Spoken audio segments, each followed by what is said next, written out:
First released here in the West all the way back in 2016, Mobius stood proud as a mobile game with incredibly high-end graphics, at least for a phone game, and a very delightful soundtrack. It was a game that puts you back in the shoes of a protagonist simply named Warrior of Light. One of the things that set this game apart, at least for me, was that I could not only play it on my phone, but I could also play it on my PC. It also had some really cool collaboration events, such as Final Fantasy X Dream Within a Dream, which depicted the perspective of Tidus during the time period between Final Fantasy X and Final Fantasy X-2. While the game was seemingly impressive, you could always get the feeling that it wasn't Square's most popular title, a sentiment that would prove to be validated today, as Square Enix announced that Mobius Final Fantasy will be ending all of its services and rendering the game unplayable afterwards. The game will be ending at the end of March in Japan, with the global version ending on June 30th. Square Enix issued a statement on the matter saying, quote, "We would like to express our deepest gratitude to all the players who have supported us since service began back on August 3rd, 2016. It is with a heavy heart that we must now bring you this sad news. We will continue to implement updates to in-game events, including the conclusion of the Warrior of Despair story, until the end of service. So it is our fondest hope that you will see our adventurers' fates out to the very last. The good news is that if you want to at the very least continue the game's current story arc, you still have time to do that. In the meantime, Square Enix has suspended purchasing all the in-game currency known as Magicites in this game in the Japanese version today. For the global version, you'll have to wait until March 31st before in-game purchases come to a halt. You may be wondering if the game was truly doing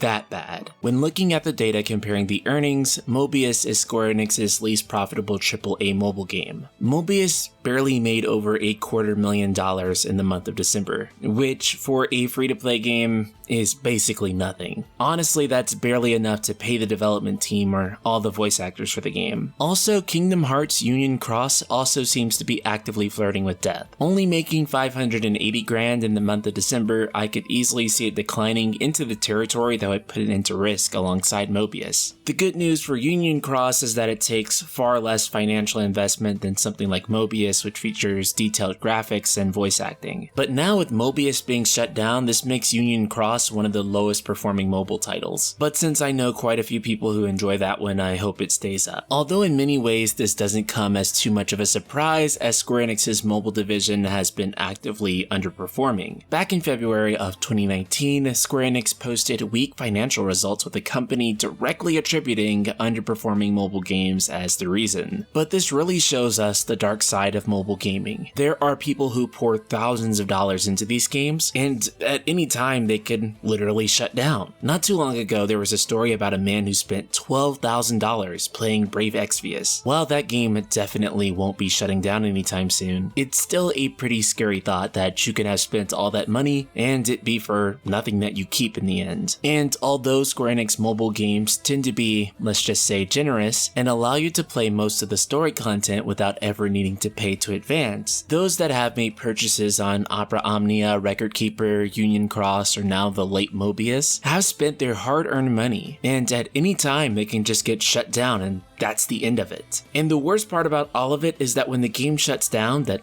everything that you worked for and paid for is just gone. You ever get nostalgic or want to go back and play the game? Well, you won't be doing that. I often think about like Gen Z kids who are growing up on playing free-to-play games, and these games will be part of their childhood and they'll never be able to go back and experience them again after they're shut down inevitably. Being a 90s kid, I can't even imagine not being able to go back and play Final Fantasy VII or Legend of Zelda Ocarina of Time or any of those types of classics. So Ultima Weapons, are you sad to see Mobius being shut down? And do you think that Square Enix should refocus their efforts on more AAA games? Subscribe, click the bell icon, and let me know in the comments below. And if you've been enjoying my content, be sure to check out the Patreon for the Night Sky Prince. Thanks to incredible people like Siege McSheen, I am able to keep making all these Final Fantasy, Square Enix, and JRPG related videos. So if you value my content, be sure to check the link in the description below. Shout out to Siege McSheen and the rest of the Ultima community.